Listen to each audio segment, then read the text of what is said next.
On zero tolerance, let me know on Twitter at Bret Baier. You can use the hashtag special report or on Facebook at facebook.com/Bret Baier SR. President Trump will head to Capitol Hill tomorrow to talk about immigration policy with congressional Republicans. This comes as GOP leaders hope to take action on immigration reform legislation this week and put an end to an issue that threatens to turn into a public relations disaster, as previously explained. Chief Congressional Correspondent Mike Emanuel is on Capitol Hill tonight. The zero-tolerance immigration policy is now making some Republicans on Capitol Hill uncomfortable. It's clear this is a very sympathetic, tugs at your heartstrings sort of picture and narrative, but I think it's a little more complicated than that. It is inconsistent with our American values to separate these children from their parents. Collins and Arizona Republican Senator Jeff Flake sent this letter to the Secretaries of Homeland Security and Health and Human Services, writing Congress must know how the nation's laws are being implemented, quote, especially when the well-being of young children is at stake. There's also pressure from the left. California Democrat Senator Dianne Feinstein has offered a bill to ban separating families. I never thought the United States of America would be separating children from their parents, infants from their parents, nursing mothers from their infants. It's terrible, and we've got to stop it. President Trump met today with Republican Senators Richard Shelby and Shelley Moore Capito, with Mr. Trump wanting funding for his border wall and Shelby trying to pass funding bills in a bipartisan fashion. Across the Capitol, House lawmakers are expected to consider two different immigration reform plans this week: a conservative measure from Judiciary Chairman Bob Goodlatte and a carefully crafted compromise based on President Trump's 4 pillars. It's got border security in there. It's got funding for the wall the president really wants. It's got the technology and boots on the ground. The president's expected to meet with House Republicans tomorrow night to personally make the case for addressing illegal immigration. McCall says lawmakers must get it done. The threats, as I get briefed by the secretary and the ICE director, potential terrorists and drug cartels and all the other stuff is real. On the issue of separating children from their parents, Texas Senator Ted Cruz has just introduced emergency legislation. It calls for hiring more border immigration judges, building temporary shelters to keep the families together, and for families that are determined that should not get asylum, deporting them within 2 weeks. We'll see if that's the fix, Bret. Mike, another issue. What about the pending showdown between President Trump and the Senate over Chinese telecom firm ZTE? Well, Bret, President Trump has his plan to help revive ZTE, the Chinese telecom giant. The Senate, even the president's allies, is looking to block that deal. They have included language inside a giant defense authorization bill that's coming up for a vote in the Senate this evening. Lawmakers are not interested in reviving a company that has been alleged to work with both Iran and North Korea. And so definitely a showdown between the U.S. Senate and the president on the ZTE issue. Bret. All right, we'll follow that. Mike Emanuel live on the Hill. Mike, thanks. The man who wrote last week's report about the FBI's investigation into the Hillary Clinton email scandal was on Capitol Hill this afternoon to answer questions and defend his conclusions. Along with him, the FBI director, who is promising to change things and hold people accountable. Chief Intelligence Correspondent Catherine Herridge shows us what happened. I want you to reopen this investigation. A senior Republican senator drilled down on the anti-Trump text messages between FBI agent Peter Strzok and FBI lawyer Lisa Page. The 2016 meeting was about a, quote, insurance policy discussed in then FBI Deputy Director Andrew McCabe's office. Strzok texted about the meeting that McCabe apparently could not remember. You asked Mr. McCabe. We did. He said he did not recall. So one of them's lying. Senator Graham said the texts reek of political bias, and the Inspector General's conclusions are off base. I'm glad you found what you found, Mr. Horowitz. I'm not buying that the Clinton email investigation was on the up and up. The first public testimony from Inspector General Michael E. Horowitz and FBI Director Christopher Wray about the Clinton email report divided along party lines. Director Wray has quite a mess to clean up. I think he probably knows that. The Inspector General found no evidence of political bias in the FBI's investigation of Secretary Clinton or in the decision not to pursue criminal charges. Horowitz testified the FBI has also asked him to investigate former FBI Director James Comey for leaking at least one memo that documented private conversations with President Trump. We received a referral on that from the FBI. We are handling that referral, and we will issue a report when the matter is complete. Democrats pressed on alleged leaks in the fall of 2016 to former New York City Mayor turned President Trump attorney Rudy Giuliani. Can you assure the American people that there are no ongoing leaks from any office of the FBI to Rudolph Giuliani? I'm certainly not aware of any.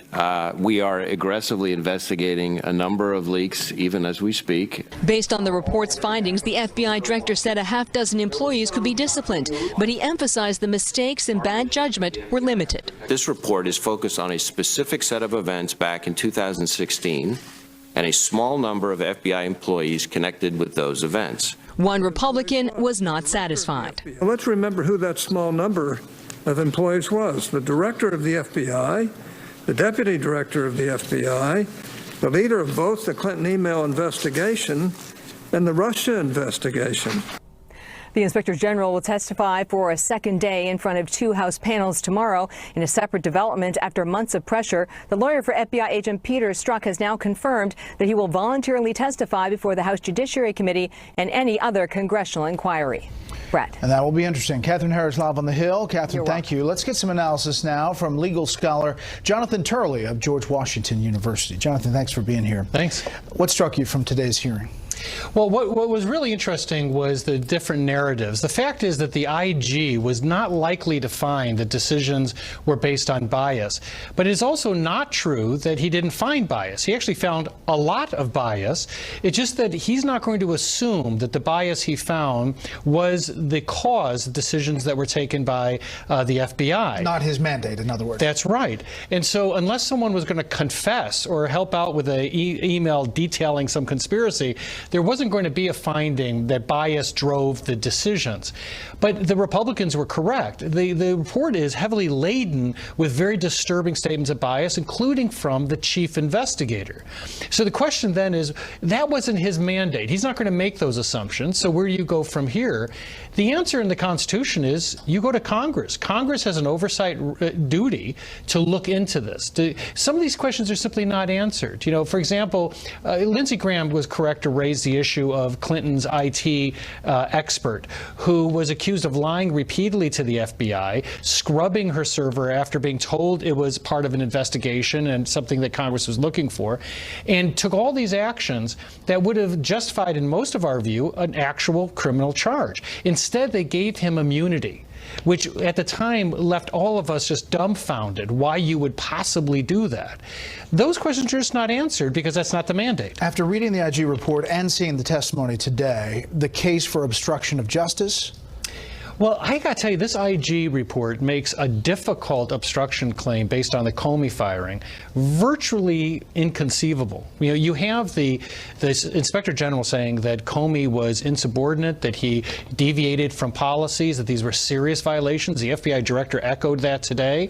Those are all good reasons to fire him. So unless you're going to make assumptions that Trump acted for every wrong reason instead of the obvious right ones, it's going to be real hard to make out a criminal case. There were other teases of things to come. Another IG report. It sounded like several leak investigations and then even an investigation into Comey's personal use of email and whether there was classified material there. Yeah, if I was Comey, I'd hear a whistle on the track because they're looking at his removing these memos from the FBI, which I've said from the beginning is clearly FBI material. The FBI's indicated that.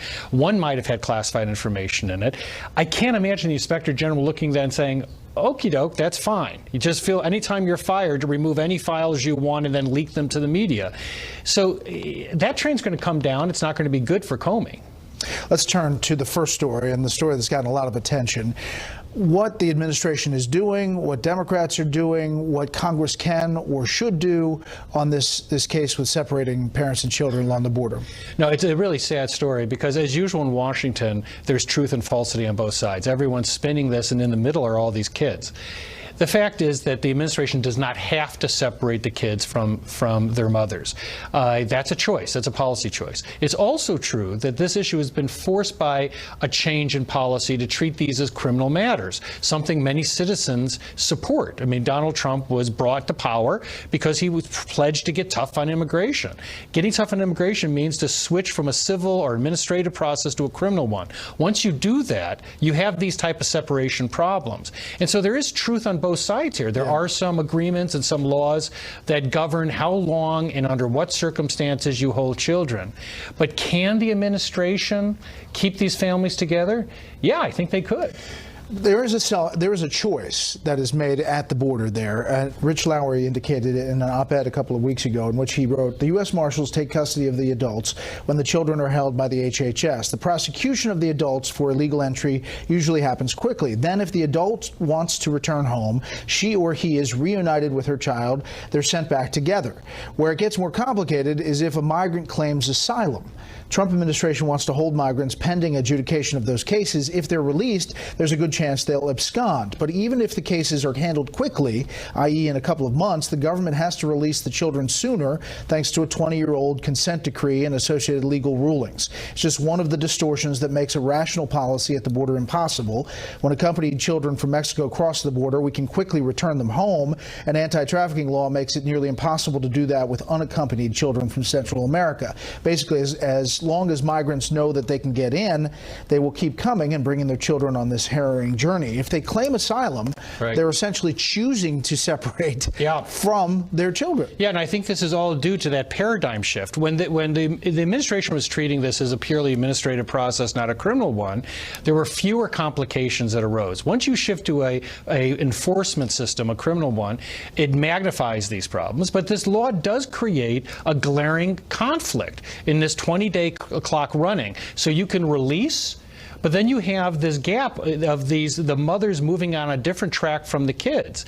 That's a legitimate issue that the Trump administration wants to resolve. And you're talking a lot of kids. It's a lot of kids. Secretary Nielsen said they could go to port of entries, legal port of entries, and claim asylum and stay together. But this is dealing with illegal border crossings. Yeah, what is unfortunate, I think both parties are playing chicken here, but there are kids in the car. And so I think that everyone's going to have to take a breather, rare time, and just get together and say, let's get this off the table. It's not good for this country. It's certainly not good for these kids. Yeah, the images are horrible. Jonathan, thank you very much. Thank you. Still ahead, a top South Korean diplomat says the country wants an official end to the Korean War by the end of this year. Up next, what the U.S. Supreme Court says and does not say about Jared. Pentagon to create a space force. The president says it will be a separate but equal branch of the U.S. military. He made the announcement at a meeting of the National Space Council. The president also vowed to return the U.S. to the moon and to reach Mars. Stocks were mixed today. The Dow lost 103. The S&P 500 dropped 6. The Nasdaq gained a fraction today. The U.S. Supreme Court has decided not to decide the broad issue of whether electoral maps should be allowed to give what some consider an unfair advantage to a political party. But justices did rule in a pair of state-specific cases. Correspondent Doug McElway looks at what all this means. The High Court took a pass on two gerrymandering cases today, one from Wisconsin Democrats, the other from Maryland Republicans that challenged redrawn congressional and legislative districts. The Maryland case appeared to be a clear-cut case of gerrymandering or reshaping a district to benefit one party. Its rural 6th district had been represented by Republican Roscoe Bartlett for more than 20 years. But after the 2010 census, Maryland's Democratic legislature and then Democratic Governor Martin O'Malley reworked it to include heavily Democratic areas. It worked. In 2010, Roscoe Bartlett won by 28 points. In 2012, after the gerrymander, he lost by 21 points. In a deposition, O'Malley admitted, quote, "It was my intent to create a district where the people would be more likely to elect a Democrat than a Republican." But in today's opinion, the High Court dismissed the Republican argument on narrow grounds. Quote, "A court must consider whether the moveat has shown that he is likely to suffer irreparable harm in the absence of preliminary relief." The plaintiffs made no such showing. Hasta la vista to gerrymandering. In the Wisconsin case, it was Democrats who filed suit, complaining the Republican-controlled legislature redrew congressional districts to favor GOP candidates. But in his majority opinion, Chief Justice John Roberts rejected the Democrats' argument, ruling the plaintiffs, quote, "never followed up with the requisite proof that they had standing and a personal stake in the matter." We were a little bit disappointed that the court did not set a standard for partisan gerrymandering. However, they did leave the door wide open. Indeed, Chief Justice Roberts noted today, quote, "We leave for another day consideration of other possible theories of harm not presented here." And that suggests that the court may retake up the broader question of setting limits to gerrymandering in its next session when it takes up a North Carolina case. And that can mean clear nationwide guidance on just how far is too far, with voter maps set to be redrawn after the 2020 census. Bret? Doug McKelway outside the U.S. Supreme Court. Doug, thanks. Former British spy Christopher Steele gave a 4-hour deposition today in London. Steele is the author of the so-called Trump dossier. His deposition was part of a multi-million-dollar lawsuit filed by a Russian technology guru against Steele and BuzzFeed, which published that document. Up next, is the Korean War finally almost over? We'll explain. First, here's what some of our Fox affiliates around the country are covering tonight. Fox 5 in New York, as authorities say it appears a neighborhood beef is behind a fatal shooting that erupted at an all-night New Jersey arts festival. One suspect was killed. 22 people, including 2 other suspects, were injured early Sunday morning. About 1,000 people were attending the Art All Night Trenton Festival that showcases local art, music, food, and films when those shots rang out. Fox 29 in San Antonio, as authorities in South Texas say an SUV fleeing Border Patrol agents was traveling more than 100 miles per hour Sunday when it overturned, tossing out most of the 14 people inside. At least 5 were killed. Authorities say the SUV was being chased by an agent who suspected it was involved in smuggling. And this is a live look at San Francisco from our affiliate, Fox 2 there. One of the big stories there tonight, Apple unveiling upgrades in its next operating system that should help emergency response centers pinpoint the location of 911 calls.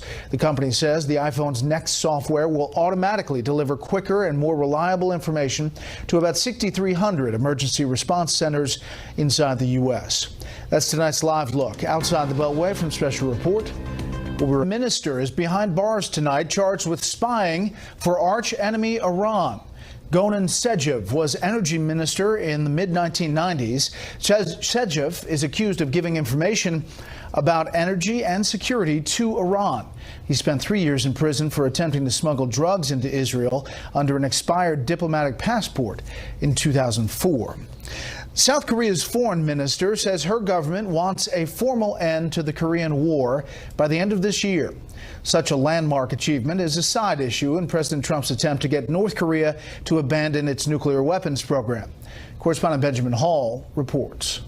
Across Southeast Asia, the push towards denuclearization continues amid a flurry of diplomacy, all in light of that historic summit between President Trump and Kim Jong-un. But despite the apparent success of that meeting, the key point of denuclearization has yet to be addressed, with Secretary of State Pompeo saying there will be no sanctions relief till it's been completed. He has made very clear his commitment to fully denuclearize his country. That's everything, right? It's not just the weapon systems, it's everything. Today, South Korea's top diplomat announced her government aims to declare a formal end to the Korean War by the end of this year, saying she was in close consultation with the U.S. on this field. The announcement comes as representatives from both North and South continued to meet in the demilitarized zone to discuss how to forge closer bonds.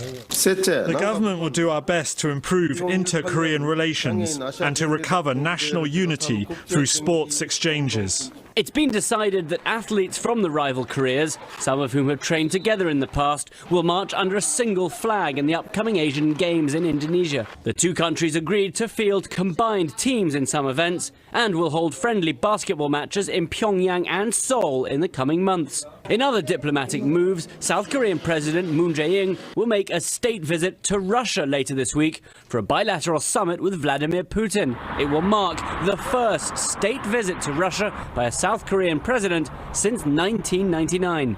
And on Wednesday, President Trump holds a rally in Minnesota to celebrate what he calls his historic agreement with Kim Jong-un.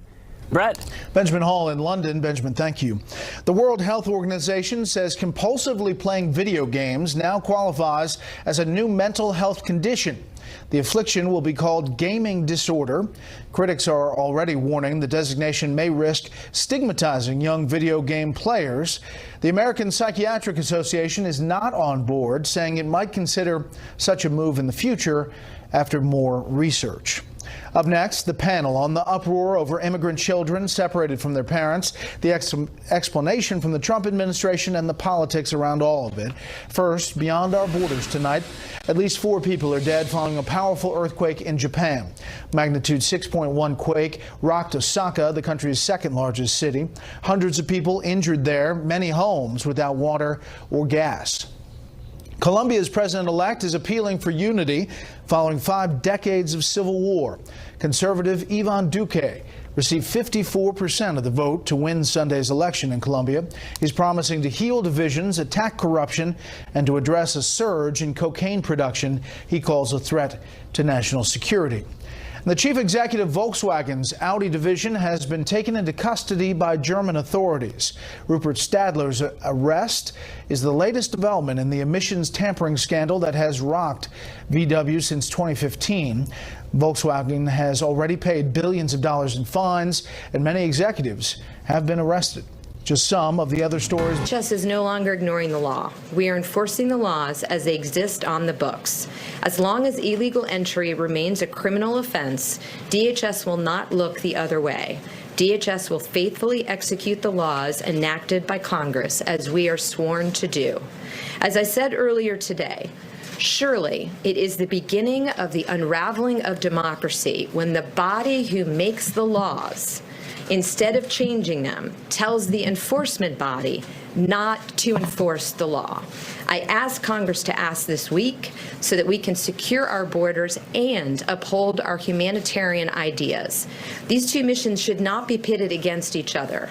If we close the loopholes, we can accomplish both.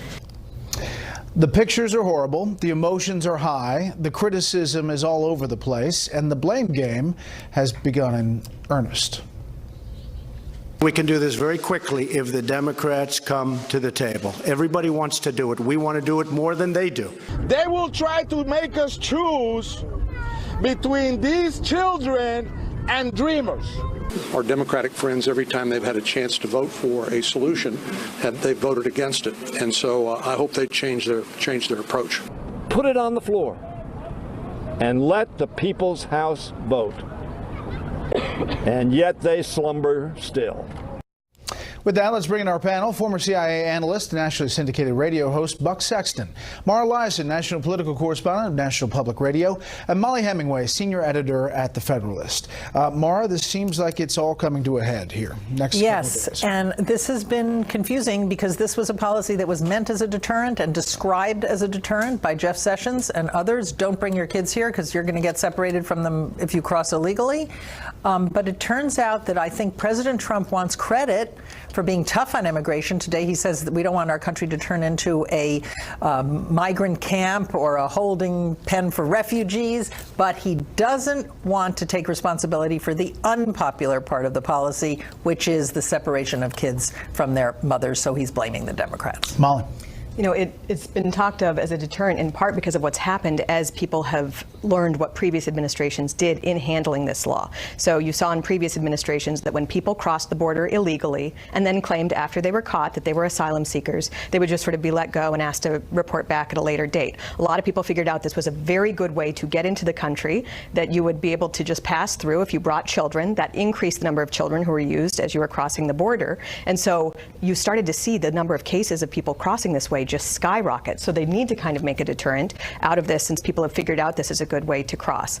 There is a moral cost to not following the nation's laws. There's a moral cost to separating children from their families. And it is important that Democrats and Republicans come together to respect the laws of the land and the need to keep families together. Here's Secretary Nielsen today on those fraudulent claims going up. In the last 5 months, we have a 314% increase in adults and children arriving at the border fraudulently claiming to be a family unit. This is obviously of concern. And separation can occur when the parent is charged with human smuggling. Under those circumstances, we would detain the parent in an appropriate secure detention facility separate from the child. But Buck, no matter how you explain it, whether you say they're going to seek asylum, they choose to separate, whether the percentages is 314%, the images and the emotion around this issue are political dynamite. That's why Trump, I think, understands this has to be handled. You can't have mothers being separated from incredibly young children. I do think that there'll be a good faith effort to solve that part of it, but there is a legacy of lawlessness here, and at some point, I think it becomes all too apparent that not just the Obama administration, but the current Democrat Party would prefer a situation where essentially anybody who can get into the country can stay. At some point, they have to be willing to answer the question, which illegal aliens are no longer allowed to stay in the country? They created this loophole, really a massive front door entryway into the United States by bringing a child with you. Then all of a sudden it became quite easy to stay in the country. So you want to fix the issue of separating parents from children while being processed, but you also do have to enforce the law about people who are coming here illegally, and by the way, in many cases claiming asylum in bad faith. They are saying what they've been told to say. The word is out. Secretary Nielsen has been addressing that. The young people who are coming who are unaccompanied, they are in jeopardy. There are many thousands of unaccompanied minors who have showed up at the border without anybody. So that's dangerous for them, too. The incentive that was put in place by the Obama administration has to stop. This has to end. The prospects of this forcing some kind of bipartisan solution, I mean, did it change? Because last week, the prospect of immigration law getting into law, a bill getting into law, was pretty small. Look bad. There have been so many attempts over the past year. One was this deal, we'll give you full funding for the wall if you legalize the Dreamers. Now it's something akin to that, but also we want to do something about separating kids from their families. Donald Trump has asked for a 44% decrease in legal immigration, which the Democrats have balked at. I think that if you got it down to a pretty skinny bill, wall, Dreamers, the kids and family policies, maybe you could get something, but I don't know if that's where Congress is headed. The dreaded skinny bill. Yes, we've heard that so many times before. Molly. And Senator Ted Cruz has just introduced legislation that would deal with this. The big issue in play is that you can't detain children for more than 20 days. It takes so long to deal with adjudicating these illegal border crossings that then claim asylum that it ends up in family separation. His bill would require that you adjudicate this within 2 weeks, and if you fail to pass the test, you're deported as a family, and otherwise you can be reunited at that point. We should say that Secretary Nielsen made a point to say if you go to a port of entry, that you can claim asylum and stay together as a family if there's room. And if they think you're a real family. And they think they can check you out as a real family. Here is a blast from the past, if you will, Hillary Clinton on this issue. The president's attempt today to stoke fear of immigrants, not only in our country, but around the world, by claiming that migrants in Germany are causing crime. In fact, crime in Germany is at its lowest level since 1992. Nor are these policies rooted in religion. In fact, those who selectively use the Bible to justify this cruelty are ignoring a central tenet of Christianity. Spent a long time, Buck, on this issue, as you can imagine, touching all elements of it today. Yeah, very dishonest in terms of what Mrs. Clinton is presenting there as what's happening in Germany. What happened since 1992 in terms of crime doesn't really matter. What matters is what has happened in Germany since the massive migrant wave. And there it's quite clear that you have had about a 10% increase in violent crime, in homicides and rapes, the kind of crimes that people really care about and notice. And in a country like Germany, where you already have a low number, once those start to hit the airwaves. And by the way, I think there is a hesitation in some of these European countries to speak openly about these crimes. We see it in Sweden, we see it in Germany. The press doesn't want to deal with it. She's just wrong on the facts, or rather she's misconstruing the reality of what's happening there by cherry picking what's happened since 1992. They do have some very serious problems in Germany with the migrant wave. They have serious problems in other parts of Europe as well. And I think Mrs. Clinton knows that, but right now it's better to play to the emotions of some folks. When you have Hillary Clinton and Laura Bush on the same side, on the same issue, does it create some bigger force? Well, I think Laura Bush was a really extraordinary entry into this debate. She doesn't ever comment on things like this, and she did. You know, the other aspect of that tweet, he went after Angela Merkel. I've never seen a U.S. president do this before. He was suggesting that her hold on power was teetering on the brink because of this. It almost as if he was echoing his ambassador to Germany, who said that he wanted to encourage conservative parties to take over in these countries. I mean, that is the kind of meddling that that I don't think he would like if a foreign leader did in our politics. Last word, Molly. Well, and Angela Merkel is having some political trouble, Well, in part because of how she coalition together. in part because of how she's handled this immigration. Yeah, but he was encouraging that. Okay, we'll leave it there. Next up, the FBI chief and the Justice Department inspector try and use or may use their powers to affect an election. It's clear from certainly the email, the text messages we've talked about with regard to Mr. Strzok that he had, as we say here, a biased state of mind. We were focused on the very specific investigative decisions we looked at, and what was significant about and I'm now talking about the pre-July 5 announcement decisions, was that Strzok, Page, and others were not the sole decision makers there. They were team decisions and, in many cases, prosecutors' decisions.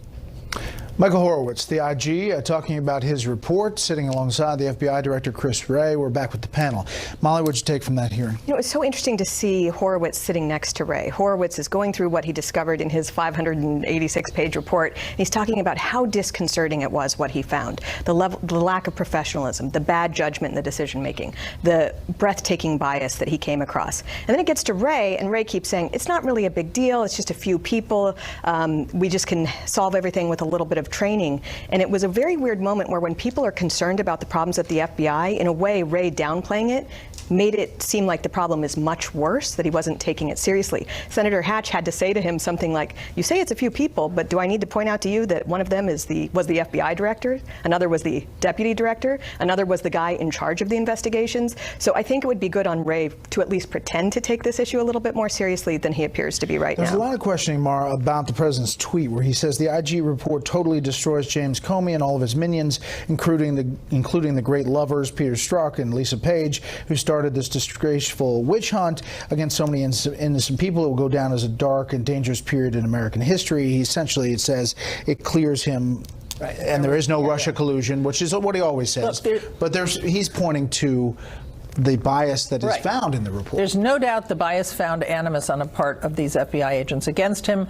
The report also gave him a lot of ammunition to use against James Comey, but it did not deal with the issue of collusion. And it's just not true that this report exonerated him. It was an even-handed report, gave him plenty of ammunition to use against James Comey and others, but it did not deal with the issue of collusion. But if you're asking about the actual predicate for the entire investigation, Strzok and Page were not the people who started the investigation. Was absolutely lead on the Trump investigation. No. And here you have him saying that we will stop Trump from getting elected. A few days later, they talk about an insurance policy against him being elected. The idea that this isn't exonerating for Donald Trump, I think is very hard to So you reject that as an even-handed, fair, good investigation? No, and Horowitz himself said this was just looking at the Clinton probe. The fact is, though, the fact is the same exact people were working on the Clinton probe as the Trump probe. So what we learned but that's not what he said. So what we learned from this IG report, if you read through all 500-plus pages, you see that they're talking quite a bit about their desire to stop Donald Trump. So that is an exonerating issue. Which is laying the groundwork for another IG report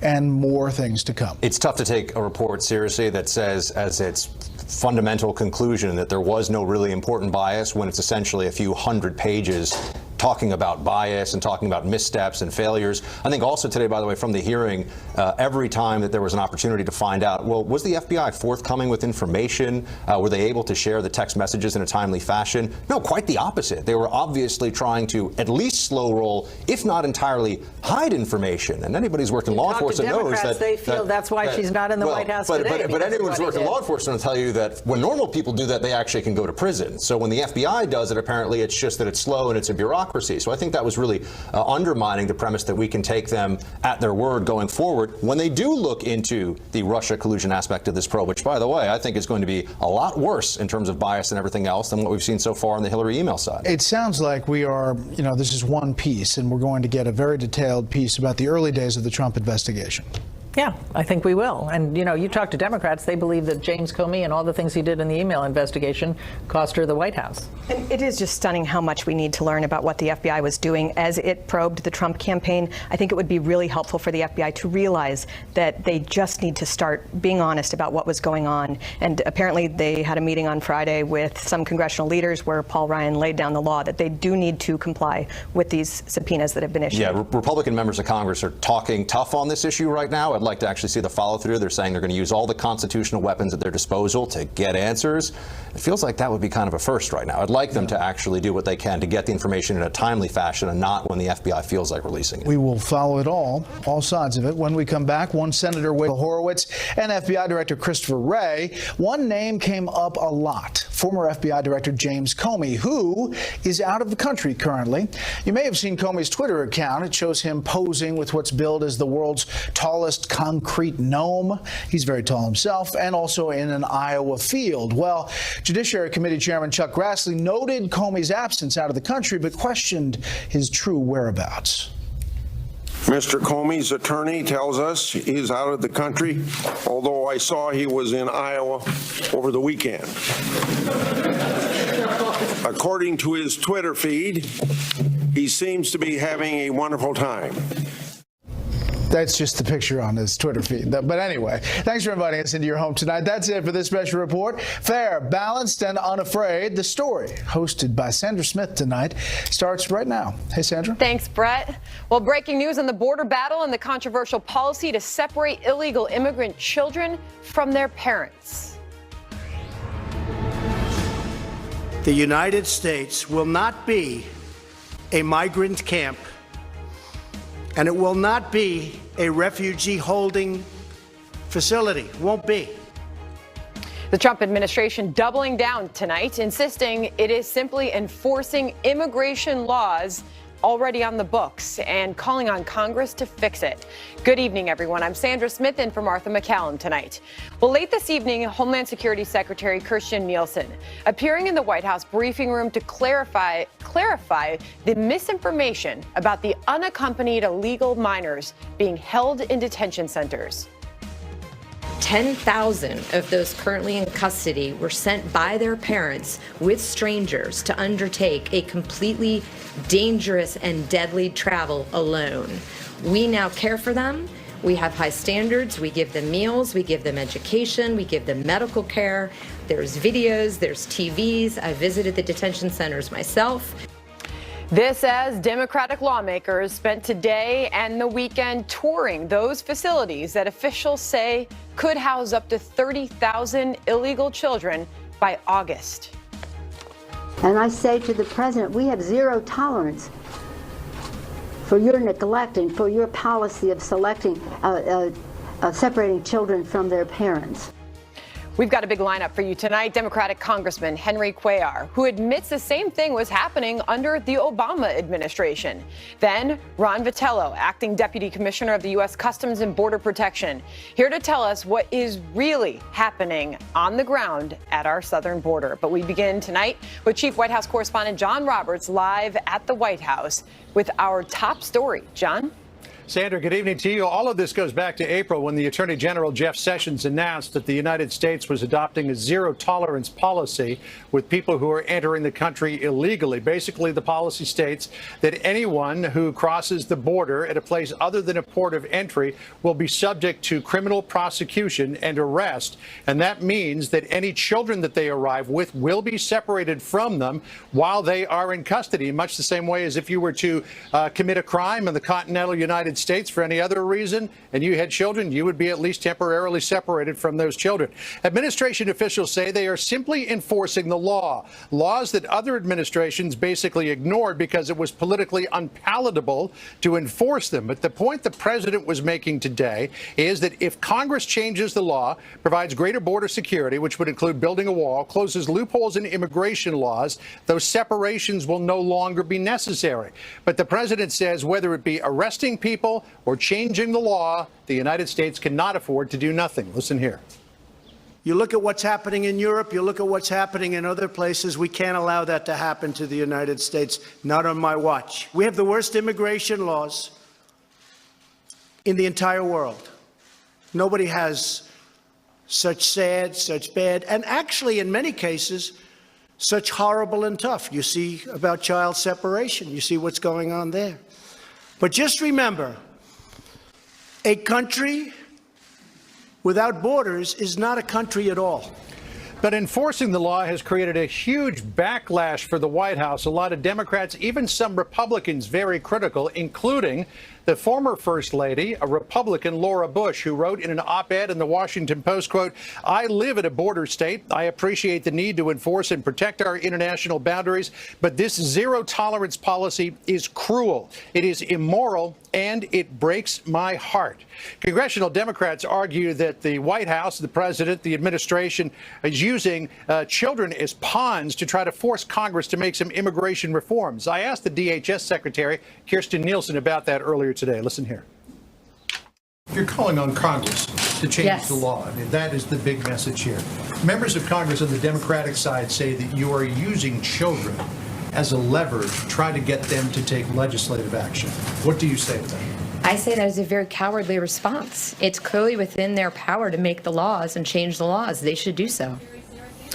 President Trump says that current immigration laws allow too many people, some of them criminals, to enter the country illegally, and a lot of those people are using children as a way to get into the country, Sandra, because the word is out that the United States laws, the way they are written, means that if you come across the border with a child, you will be treated differently. Well, that all ended in April. The message doesn't seem to have gotten out because, as Kirstjen Nielsen said earlier today, 50,000 plus people have been entering the country illegally over the last 3 months. That's each month. And there's been a 400% increase in the number of so-called family units crossing the border. Sandra? John Roberts at the White House for us. Thank you. Here now, Texas Democratic Congressman Henry Cuellar, whose district includes the Rio Grande Valley and borders McAllen, the site of one of those controversial child detention centers.